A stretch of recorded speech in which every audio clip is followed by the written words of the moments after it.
एक समय की बात है, माता पार्वती और भोलेनाथ पृथ्वी लोक पर भ्रमण के लिए आए। पृथ्वी पर आते ही माता पार्वती की नजर एक गरीब पति पत्नी पर पड़ी, जो अपनी गरीबी से बहुत दुखी थे। सरिता, कुछ समझ नहीं आता हमारी गरीबी के दिन कब दूर होंगे। हमारे पड़ोस में जो राम रहता है, उसने कल ही एक नई दुकान खरीदी है। सबका भाग्य एक सा नहीं होता। उसके भाग्य में अमीर होना लिखा था, हमारे में नहीं। सब भगवान की इच्छा के अनुसार होता है। पता नहीं हमारे अच्छे दिन कब आएंगे। प्रभु की कृपा हम पर कब होगी। न जाने कौन से बुरे कर्मों की सजा हमें मिल रही है। माता पार्वती बोली, भोलेनाथ, आप चाहे तो इन्हें पल भर में अमीर बना सकते हैं। इन लोगों के भाग्य में अभी अमीर बनना नहीं लिखा देवी। ऐसा कहकर महादेव और माता पार्वती आगे चले तो माता पार्वती की नजर एक अमीर साहूकार और उसकी पत्नी पर पड़ी। सुनो जी, मुझे आज 5,000 रुपए चाहिए। मुझे अपने बच्चे को उसकी पसंद का खिलौना दिलाना है। 5,000 का खिलौना? इतना महंगा खिलौना दिलाने की क्या आवश्यकता है? आपके पास तो लाखों रुपए हैं, उनमें से 5,000 रुपए मेरे बेटे के खिलौने के दे दो मुझे। अच्छा ठीक है, कल मेरे से पैसे ले लेना। धरती का यह नजारा देखकर माता पार्वती भोलेनाथ से बोली, महादेव, मैंने देखा है धरती पर जो व्यक्ति पहले से गरीब और दुखी है, उसे आप और ज्यादा दुख देते हैं, और जो व्यक्ति सुख में है आप उसे और सुख देते हैं। ऐसा क्यों भोलेनाथ? देवी पार्वती, अब हम कुछ दिनों तक धरती पर ही रहेंगे।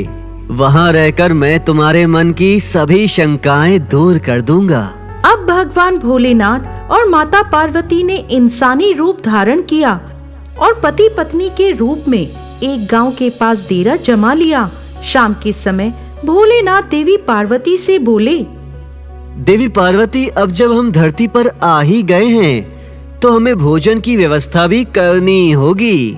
तुम चूल्हा बनाकर रसोई की तैयारी करो, मैं भोजन की सामग्री लेकर आता हूँ। भोलेनाथ के जाने पर माता पार्वती चूल्हा बनाने के लिए बाहर से ईंटें लेने गईं। चूल्हा बनाने के लिए मुझे ईंटों की जरूरत है। इस गांव में तो बड़े सुंदर सुंदर घर हैं। यहाँ से ईंटें लूंगी तो घरों की सुंदरता खराब हो जाएगी। ये जर्जर और टूटा हुआ मकान दिख रहा है, इसकी ईंटें ले लेती हूँ। ईंटें लाकर माता पार्वती ने चूल्हा तैयार किया और महादेव का इंतजार करने लगी। महादेव के आते ही माता बोली, देखिए, मैंने तैयार कर लिया, पर आप भोजन की सामग्री क्यों नहीं लाए? अब सामग्री की कोई आवश्यकता नहीं है देवी, क्योंकि जिस प्रश्न का उत्तर ढूंढने के लिए आप पृथ्वी पर आई थी, वह तो आपको स्वयं मिल गया। मैं कुछ समझी नहीं स्वामी। आप ये चूल्हा बनाने के लिए ईंटें कहाँ से लाई हैं देवी? महादेव, गांव के कुछ जर्जर टूटे फूटे मकानों से लेकर आई हूँ। देवी पार्वती, जो मकान पहले से ही जर्जर थे, आपने तो उनमें और टूट फूट कर दी। आप पक्के और मजबूत मकानों से भी तो ईंटें ला सकती थी। लेकिन प्रभु, उस घर के लोगों ने अपने घरों का रखरखाव बहुत अच्छी तरह किया है। उनकी सुंदरता को खराब करना मुझे अच्छा नहीं लगा। देवी पार्वती, आपके पूछे गए प्रश्न का भी उत्तर यही है। जिन लोगों ने अपने जीवन को अच्छे कर्मों से सुंदर बना रखा है, उन्हें दुख कैसे मिल सकता है? इस संसार में हर मनुष्य अपने कार्यों का ही फल पाता है देवी। सबके पास सब कुछ नहीं होता। मनुष्य के पिछले जन्म का कर्म उसे इस जन्म में भुगतना ही पड़ता है।